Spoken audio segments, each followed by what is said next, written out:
Kalau saya lihat pada mula saya bersama-sama dengan jabatan pada ketika itu tahun 86 dan dibandingkan dengan keadaan keselamatan dan kesihatan pekerjaan pada hari ini, saya rasa tahap KKP negara jauh lebih baik kalau bandingkan dengan tahun-tahun sebelum ni lah. Jadi contohnya pada tahun 2004 dulu, kalau kita lihat kadar kemalangan pada ketika itu adalah 5.84 per 1000 pekerja. Dan kita lihat pada tahun 2019 kadar kemalangan menurun pada 2.71 per 1000 pekerja, mana menurun sebanyak 53.6%. Besar penurunan tu. Itu kadar kemalangan maut 7.17 per 100,000 pekerja, menurun kepada 3.83 per 100,000 pekerja, menunjukkan penurunan kadar kemalangan maut kepada 46.6%. Satu penurunan yang sangat besar, menunjukkan jugalah orang kata penambahbaikan yang signifikan dalam konteks peningkatan tahap KKP negara lah. Setelah 27 tahun, Akta Keselamatan dan Kesihatan Pekerjaan 1994 dikuatkuasakan, ia telah banyak mengubah landscape KKP negara dengan menurunkan kadar kemalangan pekerjaan yang ketara dari tahun ke tahun. Kita dapat melihat 3 KPI. Satu dari segi kadar kemalangan, ia telah berkurang. Keduanya adalah kadar kematian. Ia juga telah berkurang sebanyak 46%. Dan terakhirnya adalah pelaporan penyakit dan keracunan pekerjaan yang mana ia telah meningkat sebanyak 2,990%. Ya. Kita lihat dalam laporan OMP yang lepas, kita punya laporan kemalangan di tempat kerja berkewangan. Ini menunjukkan bahawa fungsi berjalan dengan baik, banyak membantu negara kita lah dalam keadaan kita punya pandemik COVID-19 ini. Sebagai aktiviti rutin kita di jabatan ini, sebenarnya kita menguatkuasakan beberapa akta yang besar untuk memastikan tempat kerja adalah selamat dan sihat untuk orang bekerja. Jadi di samping itu, kita juga perlu menyediakan satu program penguatkuasaan yang lebih strategik. Ini yang kita rasa yang kita perlu menyediakan satu pelan induk keselamatan dan kesihatan pekerjaan. Dari segi konteks dalam hal pembangunan pelan induk KKP negara ni, sebenarnya dia telah pun bermula sejak pada tahun 2005 lagi, 2005-2010. Kemudian seterusnya OSH MP 15, mana pelaksanaan pada tahun 2011 hingga tahun 2015.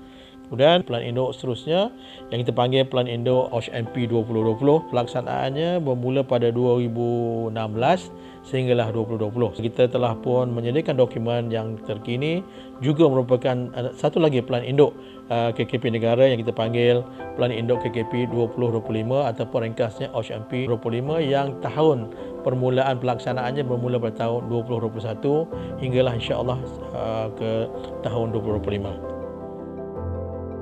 MEF sentiasa memberikan pandangan dan idea-idea untuk memastikan plan-plan yang dirancang di bawah OSH MP 25 dilaksanakan.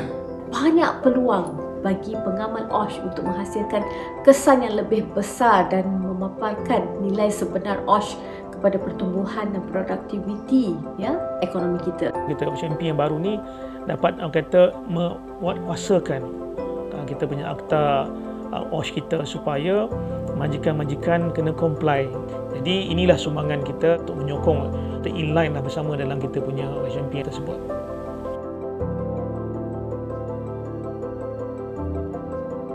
Setiap kali kita membangunkan pelan induk KKP ini, kita ada objektif yang kita sasarkan. Dan pada kali ini kita lihat OSH MP ini bertemakan pada KKP inklusif, yakni kebersamaan dan komitmen. Di mana pelaksanaan OSH MP 2025 kali ini agak unik kerana ianya melibatkan semua pihak yang berkepentingan, yang di antara jabatan dan agensi kerajaan, persatuan-persatuan industri, persatuan-persatuan pekerja, kemudian melibatkan juga profesional-profesional KKP dan juga orang-orang kompeten yang dalam sistem KKP negara, dan tentu juga yang paling penting melibatkan pekerja dan majikan.